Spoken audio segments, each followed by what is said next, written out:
5ই আগস্টের পর থেকে এখন পর্যন্ত আমরা সেই ধরনের কোনো সমস্যা ফেস করি নাই। বিশেষ করে গণরুম, গেস্ট রুম কালচার, তারপর হচ্ছে জোর করে মিছিলে নিয়ে যাওয়া, তারপর হচ্ছে গিয়ে আপনার সিট দখল করে রাখা, মানে সিটের জন্য আপনার ভাইদের পিছনে পিছনে ঘোরা, তারপর রুম পাওয়ার জন্য যে মনে করেন বড় ভাইদের মানে হচ্ছে পিছনে লেগে থাকা, তাদের হচ্ছে পদলেহন করা।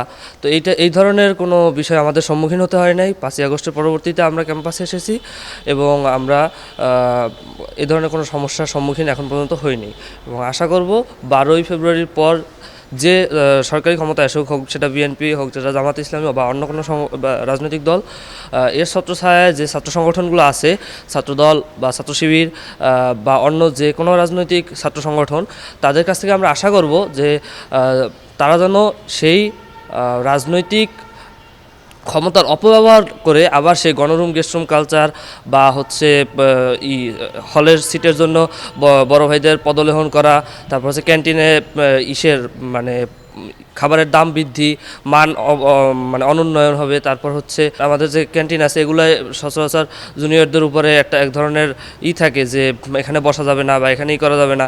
এই ধরনের কোনো ধরনের আমরা এতদিন যে ফ্রি একটা ক্যাম্পাস এনজয় করেছি, ফ্রি একটা হল এনজয় করেছি এবং মিছিল মিটিং কোনো ধরনের হলের ভিতরে ছিল না এতদিন।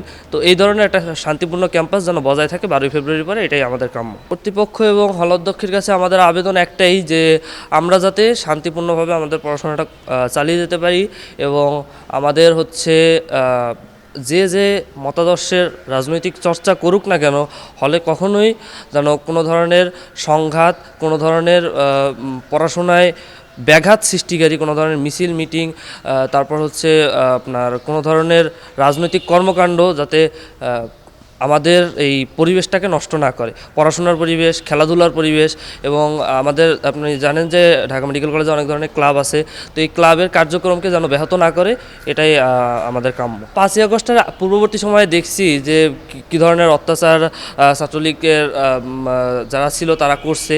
তার পূর্ববর্তী সময়ে যে ধরনের গণরুম, গেস্টরুম কালচার, যেটা আপনারা অনেকেই জানেন, আমরা যদিও এটা পাই নাই, আমরা জুনিয়র ব্যাচ হিসেবে আমরা এটা পাই নাই, কিন্তু আমরা এটার অনেক নিউজ শুনে আসছি। অনেক বড় ভাইদের উপরে হচ্ছে গিয়া ছাত্রলীগের সন্ত্রাসীরা আপনার হামলা করছে, পিটাইছে, তারপরে এই যে ইমরানের ওখান থেকে আপনার হচ্ছে গিয়া পুলিশ এসে উদ্ধার করা লাগছে, এরকম অনেক ধরনের ঘটনা ঘটছে। তো আমরা চাই না যে সেই ধরনের মানে সংঘাতময় এবং এক ধরনের অস্থিতিশীল ক্যাম্পাসে আবার মানে পলিটিক্যাল গভর্নমেন্ট আসলে সেটা আবার ফিরে আসুক। হলে যে গভর্নমেন্টই আসুক, তারা যেন আমরা 5ই আগস্টের পর থেকে এখন পর্যন্ত যে ধরনের ক্যাম্পাস আছে, এই ধরনের ক্যাম্পাস যেন আমরা এনজয় করতে পারি।